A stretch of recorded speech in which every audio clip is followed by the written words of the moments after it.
What's that? He's in the camera. What are you looking for, baby? Hello everyone, so today I would like to answer a few questions regarding my previous video that I made on my spinal injury and the rehab process. I've gotten quite a few interesting questions regarding that whole event, so I thought I would address it here because it's great food for thought.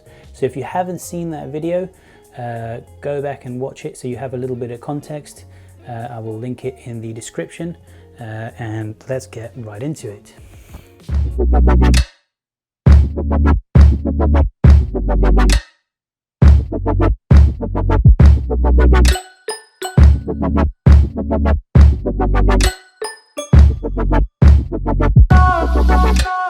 Everyone, so today I would like to answer a few questions regarding my spine herniation video and the injury. So a lot of the questions were mainly, do you regret going on the desert ride?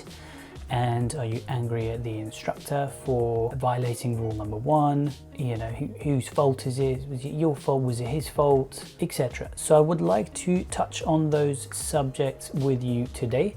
So number 1, with regards to it being the instructor's fault. Now, one could make a case for the fact that he violated his rule and that I was under his responsibility, so that if he violates the rule and then I follow along, you could make a case that he's in the wrong. Now, I don't necessarily look at it that way, and the reason is because I essentially decided that I wanted to go on that ride. So I already knew that I wanted to go, and I was fully aware of all of the risks that were involved in going and doing such a ride. Going on a trip, riding around on a motocross bike in the desert with dunes, trying to do jumps. I knew that there were inherent risks and I decided to go and do it anyway. So that's essentially my responsibility.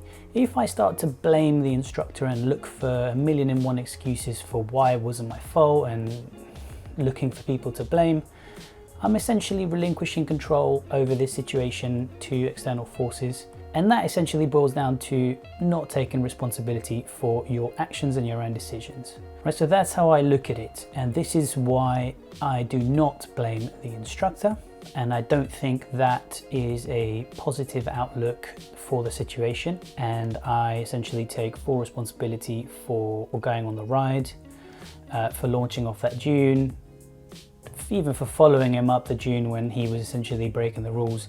He's a much more experienced rider than I was. It's his job, so he can afford to break the rules.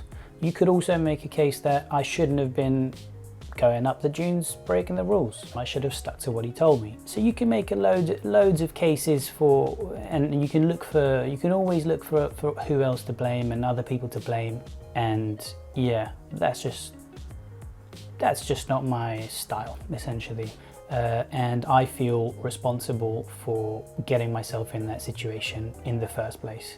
Question number 2, or the other main thing that people were inquiring about was, do I regret going on the ride? And that's another interesting question, and that also will depend on the outlook. So I look at it this way. I really wanted to go on this ride. I'm a big motorcycle fan, and yeah, the idea of sort of surfing the sand in the desert on a motocross bike just appealed to me massively. So I know that if I didn't go and do that in the name of perhaps remaining safe, I would have come back with an empty heart, essentially. I would have been missing something. And I think sometimes you have to take risks in order to live your life fully. If you just wrap yourself in cotton all the time and you don't expose yourself to any risk, you're essentially not going to build any resilience, you're not going to create any experiences, and your life on some level will stagnate. So I do not regret going on the ride at all. I'm glad that I experienced the desert ride, even though it came at a price and I got injured on it. I'm still glad that I experienced it all. The other thing to note about the ride is that despite the injury, It's actually led me to go on a rabbit hole into researching the spine, as I mentioned in my last video, and it's actually quite inspiring. It's adding to my practice as a teacher, as a movement teacher, and also it's adding to my bank of knowledge. Essentially, I'm learning a shit ton about the spine that I didn't know before, and loads of mechanics around it, which are super interesting. So it's actually filled my time with some really productive and exciting stuff to be digging into. I've actually signed up to Dr. Stuart McGill's 4-day or 5-day event in Eindhoven. It's essentially his certification, and he's going to be going through assessments, rehab, sports and performance, and over the course of 5 days. And then after that you need to do some coursework and then submit an exam, and then you get your certification. So that's something that I'm really looking forward to, and that I definitely wouldn't have gotten involved in, I don't think, if I hadn't been injured or gone through this event. So that's is super cool, and I'm grateful for that. So yeah, I'm not going to name names, but to the instructor, you know who you are. If you're out there and you're watching this, no hard feelings, all good there. That's it for today, guys. That's all I got for you. I just wanted to put out this quick little message because a lot of people contacted me on my social media asking me about the injury and the way it happened and how I felt about it. So I just wanted to let everyone know. You can find out more about my work on my website. I will put it at the end of the video. You can also follow me on Instagram. The social media gets nice and crazy in there, so get involved, throw some comments, so go and check that out. And stay tuned. I've got loads more content and videos coming up for you on my YouTube channel. These are going to cover all sorts of movement mobility benchmarks, so looking forward to all of that. Looking forward to my rehab process, looking forward to learning more about the spine, and looking forward to Dr. Stuart McGill's level 1, 2, 3 certification course in Eindhoven in March 2021. That's all I got for you guys today.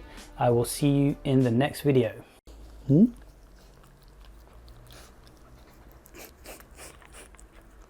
It's easy, baby.